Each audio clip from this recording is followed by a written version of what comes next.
Osama की पहली rally में ही बवाल हो गया बेलागंज में। होना तो था ही तय। हाँ। बिल्कुल हो गया मारपीट। जान ही रहे कि आरजेडी गुंडों की पार्टी है, तो बस अब जनता एक बार खाली पूछ लिया कि हम आपसे खुश नहीं हैं। आरजेडी के कार्यकर्ता नाराज हो गए, बस तुरंत पीट दिए। पहली रैली में मुसलमान ही पीटा गया। अरे धिक्कार है उस मुसलमान पे जो एक मुसलमान पिटा रहा है, एक मुसलमान खड़ा होकर वहाँ देख रहा है, जबकि सोचिए किसका बेटा देख रहा है। इतना बड़े दिग्गज नेता थे आरजेडी का, माना जाता है कि शहाबुद्दीन, उनके बेटा ओसामा जी जो है उनके सामने एक मुसलमान को मारा जा रहा है, लेकिन उनका चुप्पी हो रहा है। तो शर्म आना चाहिए मुसलमान को कि पार्टी के साथ है। उस व्यक्ति ने क्या कहा खड़ा होकर कि ये माफ करने वाली गलती नहीं है, तो उस व्यक्ति की सिर्फ कौन से बड़ी गुनाह कर दिया उसने? अरे सवाल तो हर कोई कर सकता है, तो अब उसको मारने लगिएगा? अगर वहाँ पर 2-4-5 लोग नहीं आते ना तो उसको मौत के घाट उतार देते। उसके मौत के घाट उतार देते उनके कार्यकर्ता। इतने मार रहे थे, अब देखे होंगे कैसे थप्पड़ मार रहे थे। अगर वो और 4-5 अगर जो सामाजिक लोग थे अगर वो नहीं बचाते, हाथ जोड़े के नहीं छोड़ दो, नहीं तो उसके जान मार देते वो लोग। बेलागंज की जनता इस बार खेला करने वाली है। बेलागंज से कौन जीतेगी? मनोरमा देवी जीतेगी। कोई नहीं, कोई कौन जीतेगा और बताइए। हाल ही में आरजेडी में शामिल हुए ओसामा साहब बेलागंज पहुंचते हैं सुरेंद्र यादव के बेटे विश्वनाथ यादव के लिए चुनाव प्रचार करने। उनकी जो रैली थी उसमें जो है मारपीट हो जाती है कार्यकर्ताओं के बीच में। क्या कुछ पूरा मामला है वो आपको वीडियो देख के पता चल जाएगा। ऐसे में हम लोग जनता के बीच और जनता से जानेंगे जनता क्या सोचती है, क्या लग रहा है। ओसामा की पहली रैली में ही बवाल हो गया बेलागंज में। होना तो था ही तय। हाँ। बिल्कुल हो गया मारपीट। क्यों, मतलब ऐसा क्या हो गया? वीडियो आप भी देखे होंगे। हाँ बिल्कुल वीडियो देखे। आप जान ही रहे कि आरजेडी गुंडों की पार्टी है, तो बस अब जनता एक बार खाली पूछ लिया कि हम आपसे खुश नहीं हैं। लोकतंत्र खाली पूछ नहीं सकते। आप कितना बड़ा नेता, आखिर जनता के लिए ना आप है, तो जनता पूछ दिया। आरजेडी के कार्यकर्ता नाराज हो गए, बस तुरंत पीट दिए। और क्या इसमें क्या था, प्रसाद मिल गया उनको। पूछने का बिल्कुल अधिकार नहीं है। बाप रे, आरजेडी से आप नहीं पूछ सकते हैं। हाँ बीजेपी वाले से आप पूछ सकते हैं, क्योंकि वो तानाशाह ना है। तानाशाह आरजेडी वाला नहीं है। हाँ आरजेडी वाले से नहीं, तानाशाह नहीं है वो। ओसामा की पहली रैली थी उसमें बेलागंज में। क्या लग रहा है चुनाव पे कुछ असर पड़ेगा? वो आरजेडी के रैली में होते रहता है। अच्छा, विश्वनाथ यादव के लिए गए थे प्रचार करने। क्या लग रहा है चुनाव का इस मारपीट से असर पड़ेगा? अब जाने अमवाई का समीकरण लेकर चलता है। अगर मुसलमान में अगर थोड़ा सा भी स्वाभिमान होगा तो हड़वा देगा, नहीं होगा तो फिर देगा वोट, फिर मार खाएगा। और क्या इसमें क्या दिक्कत है? क्या लग रहा है बेलागंज का माहौल क्या लग रहा है? एनडीए के फेवर में मनोरमा देवी जीतेगी या एनडीए जीत जाए तब तो फिर वहाँ पर पूरा शांति ही शांति रहेगा। पूरा देश में शांति रहेगा। हाँ फिर क्या, फिर वहाँ पर प्रसाद मिलते रहेगा। ऐसे ही होते रहेगा। बिल्कुल होते रहेगा। बेलागंज में क्या हो गया? ओसामा की रैली में अचानक से मारपीट होने लगी। दिख नहीं रहा है, और जिसको अगर नहीं दिख रहा है, आरजेडी के चश्मा पहने हुए है ना, तो चश्मा उतार दो, दिखना चालू हो जाएगा। पर वहाँ तो शांति से बोल रहे थे ओसामा की विश्वनाथ यादव से कोई गलती हुई होगी तो माफ कीजिए। बिल्कुल सही बात है। हमने क्या बोला अभी कि अगर जिसको भी आरजेडी का चश्मा पहना हुआ है कोई ना, तो अभी भी चश्मा उतार दो। जो कहता था कि मुसलमानों की पार्टी है, एमओआई समीकरण लेके चलता था। अरे धिक्कार है उस मुसलमान पे जो एक मुसलमान पिटा रहा है, एक मुसलमान खड़ा होकर वहाँ देख रहा है, जबकि सोचिए किसका बेटा देख रहा है। इतना बड़े दिग्गज नेता थे आरजेडी का, माना जाता है कि शहाबुद्दीन, उनके बेटा ओसामा जी जो है उनके सामने एक मुसलमान को मारा जा रहा है, लेकिन उनका चुप्पी हो रहा है। तो शर्म आना चाहिए मुसलमान को कि पार्टी के साथ है, शर्म आना चाहिए। और दूसरी बात कर रहे हैं, देखिए लोकतंत्र है। आखिर बताइए कि जो चुनाव लड़ रहा है उससे हम सवाल नहीं करेंगे तो क्या बैठे हुए किसी और से सवाल करेंगे? चुनाव लड़ रहा है, आखिर भाई किस चीज़ का माफी? अगर उस चीज़ को माफी मांगने लायक नहीं है तभी तो अगला बोला कि हम माफ करने लायक नहीं है, तो इसके ऊपर क्या होगी? कार्यकर्ता ने बोला कि हम माफ नहीं करेंगे, तो इसका मतलब क्या कार्यकर्ता मिलकर उसको मारे? कहाँ तक क्या न्याय है? क्या अभी तेजस्वी यादव कुछ नहीं बोलेंगे? अरे तेजस्वी यादव, लालू यादव कुछ नहीं बोलते, खाली ये लोग बोलते हैं एमआई समीकरण के आदमी। हम लोग एमआई समीकरण लेके चलते हैं। सुनिए, अब A to Z ना है, पहले तो था ना एमआई का समीकरण थी ना, लेकिन अभी भी यही कहा जाता है ना गरीबों दलितों के नेता हैं। तो कहा कि भैया वो तो गरीब था, पिटा रहा है आपके सामने, गरीब पिटा रहा है, तो काहे नहीं बोली निकल रहा है? तो काहे झूठ के अफवाह उड़ाते हैं कि लालू यादव गरीब का नेता है? अरे कुछ गरीब का नेता नहीं, उन लोग केवल मुसलमानों, गरीबों, दलितों को यूज करना सिखाया और कोई बड़ा बात नहीं है। ये चीज देख लीजिए, दलितों के मसीहा हैं। अरे कुछ यूज करते कितना दलित को उठा दिया लालू यादव, बताइए तो। कितने दलित को उठाया, कितने दलित को उठाया? नाम बताए, एक को बताइए ना। नाम है बहुत सारे, कितने हैं? नाम बताइए एक भी आप। कुर्मिला ठाकुर, सबको वो बहुत गरीब थी। अरे उसका पहले जाके देखिए, पहले बैकग्राउंड देखा कीजिए, पहले देख लिया कीजिए क्या है क्या नहीं है, ठीक ना?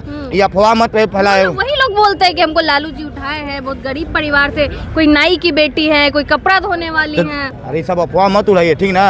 हम कहने बेलागंज का भी बात चल रहा है, तो बेलागंज का बात कीजिए पहली बार, ठीक ना? हमने क्या बोला कि शर्म आना चाहिए उस मुसलमानों को जो सपोर्ट कर रहा है उसको। अरे अभी भी कम से कम आरजेडी का चश्मा उतार के देख लो, लोग सब आरजेडी का चश्मा पहना है, तेजस्वी वालों लोग का चश्मा पहना के रखा है, कोई बड़ा बात नहीं है। उसामा गए थे वहाँ रैली करने तो कि वोट कुछ आएगा मुसलमानों का, लेकिन ये तो नेगेटिव हो गया। पहली रैली में मुसलमान ही पिटा गया। हाँ। उसमें उसामा जी को नहीं मुंह खुलेगा, नहीं खुलेगा। अभी भी पार्टी के लेके चल रहे, वो भी आरजेडी का चश्मा पहने हुए है ना, इसी वजह से उनको नजर नहीं आ। शामिल हुए आरजेडी में। हाँ बिल्कुल, अभी तो ज्यादा 10 या 15 दिन हो रहा, तो आरजेडी का चश्मा वो भी तो पहन लिया ना। शहाबुद्दीन जी के बेटा भी आरजेडी का चश्मा पहन लिया, इसलिए उनको नजर नहीं आ रहा है। इस चलते अभी भी समय है, बेलागंज की जनता इस बार खेला करने वाली है। और वहाँ तक जिताएगी जनता वहाँ पे? वहाँ एनडीए, हाँ, मनोरमा देवी, बस हाँ वही जीतेगी। बस बेलागंज से कौन जीतेगी? मनोरमा देवी जीतेगी। और कोई नहीं? कोई कौन जीतेगा और बताइए? हाँ। कौन है? किस जन स्वराज? विश्वनाथ यादव है, सुरेंद्र यादव के बेटे विश्वनाथ काची के जीतेगा? कल वही गुंडा के बेटा जो पिटवाया है वही है। देखिए पहले MY का समीकरण था, अब MYC समीकरण हो गया। C का मतलब जानते हैं, छपरी हो गया। और वही छपरी लोग कल मार दिया बेचारा उसको। छपरी समीकरण, कार्यकर्ता को छपरी कह रहे हैं आप? छपरी MYC, मुसलमान यादव छपरी, वही छपरी लोग कल गुंडाई किया है। कौन किया गुंडाई बताइए? अरे राजा तो शुरू से गुंडे का पार्टी है ही है, शुरू से गुंडों का पार्टी है। बोलिए तो हम गिनाते रहे कांडे। असर पड़ेगा बिल्कुल, बोले तो कि बेला की जनता इस बार खेला करने वाली है। बेलागंज में ललटेन ना चलेगा। ललटेन के अब जमाना है जी। मोदी जी तेल बंद कर दिए, पता है? अब आगे मोदी जी के LED बॉल आ गया है। अब ललटेन सब भूल गया। ललटेन से कौन जलाएगा? कोई यहाँ इतना आदमी खड़ा है, बोलिए किसी के घर ललटेन जलता है? सबके घर LED बॉल जलता है। ललटेन अब फूट गया, समझ गया? फूट गया, बिल्कुल फूट गया। क्या हो गया अचानक से बेलागंज में कि मारपीट हो गई? तो बेला का जब मारपीट हुआ है तो ये बताइए कि मारा किसको गया? अल्पसंख्यक समाज के व्यक्ति को, मुसलमान को। तो हम तो शुरू से कहते हैं कि राष्ट्रीय जनता दल जो है वो मुसलमानों की सबसे बड़ी दुश्मन है। तो राष्ट्रीय जनता दल के लोग थोड़ी मारे, वहाँ मौजूद लोग थे वो।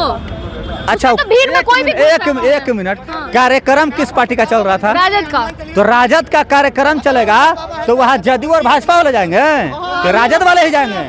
तो राजद वाले ही गए ना। तो गुंडागर्दी कौन किया? राजद वाले किए। तो गुंडा कौन? राजद वाले गुंडागर्दी किए राजद वाले मन से बोल रहे थे कि माफ कर दीजिए अगर विश्वनाथ यादव से कोई हाँ, तो उस व्यक्ति ने क्या कहा खड़ा होकर कि ये माफ करने वाली गलती नहीं है? तो उस व्यक्ति की सिर्फ कौन सी बड़ी गुनाह कर दिया उसने? अरे सवाल तो हर कोई कर सकता है कि इसने इतनी बड़ी गलती कर दी, गुनाह के लायक नहीं है, तो अब उसको मारने लगिएगा? अगर वहाँ पर 2-4-5 लोग नहीं आते ना तो उसको मौत के घाट उतार देते। उसके नहीं बचती, मौत के घाट उतार देते उनके कार्यकर्ता। इतने मार रहे थे, अब देखे होंगे कैसे थप्पड़ मार रहे थे। अगर वो और 4-5 अगर जो सामाजिक लोग थे अगर वो नहीं बचाते, राजद में ही 4-5 लोग जो सामाजिक थे वो उसको बचा करके एक मिठाई के दुकान में ले गए, उसको बंद के किस तरह रोके, हाथ जोड़े के नहीं छोड़ दो, नहीं तो उसके जान मार देते वो लोग। अच्छा, उसामा की पहली रैली थी, उनको ले जाया गया होगा कि मुस्लिम समाज के जो लोग हैं वो आएंगे, लेकिन इससे तो वीडियो जो वायरल। अच्छा ये बताइए, हम तो उसामा को नहीं मानते हैं। हम मानते थे सिर्फ और सिर्फ मरहूम शहाबुद्दीन को। शहाबुद्दीन के अलावा हम किसी को नहीं जानते हैं। उसामा क्या है? शहाबुद्दीन साहब के अलावा हम नहीं जानते हैं। आप कभी उधर कभी इधर करते रहिएगा और आपको हम मानते रहेंगे बार बार। मुसलमान क्या है? मुसलमान को आप क्या समझ के रखे हैं? मुसलमान जिसको चाहेगा उसको वोट करेगा। आप कौन होते हैं? आप ठेकेदार है मुसलमानों के? उसामा के कहने पे सुनिए ना, एक कौन देगा? एक आदमी नहीं देगा। बेलागंज में क्या होगा? कौन जीतेगा? सुनिए ना, बेलागंज में कौन जीतेगा नहीं जीतेगा वो अलग मैटर है। लेकिन अगर उसामा अगर सोच रहे होंगे कि मुसलमान को हम जिधर कहेंगे उधर वोट मिल जाएगा, तो ये उनका भरम है। और तेजस्वी यादव का भी भरम है, जो तेजस्वी यादव उनको शामिल किया और वो शामिल हुए हैं। क्योंकि देखिए उनको ये पता है शहाबुद्दीन के अलावा अब खत्म हो गए। शहाबुद्दीन साहब थे, उसामा और हिना साहब का कोई वैल्यू नहीं है यहाँ पर। वो लोग जहाँ पर है सिवान में अपना छप्पर सिवान गोपालगंज करते रहे, या बिहार में और जगह दाल गलने वाला नहीं है। मुसलमान समाज अब समझ गया है कि आरजेडी जो है सिर्फ और सिर्फ हम लोगों को ठगने का काम की है, और आने वाले वक्त में भी आरजेडी जो है ठगेगी। और इसी तरह का जिस तरीके से कल बेलागंज में मुसलमान युवक को जिस तरीके से मारा गया, आने वाले वक्त में यही हाल होगा। और मुसलमानों को हर जगह पीटने वाला जो होगा राष्ट्रीय जनता दल के ही कार्यकर्ता होंगे। चलिए, जनता के बीच थे और बात हो रही थी बेलागंज में। तो उसामा साहब जाते हैं, उनकी पहली रैली में ही बवाल हो जाता है, एक युवक की पिटाई की जाती है। बाकी आप क्या कुछ सोचते हैं इस मामले को लेकर? अपनी राय कमेंट बॉक्स में जरूर दें।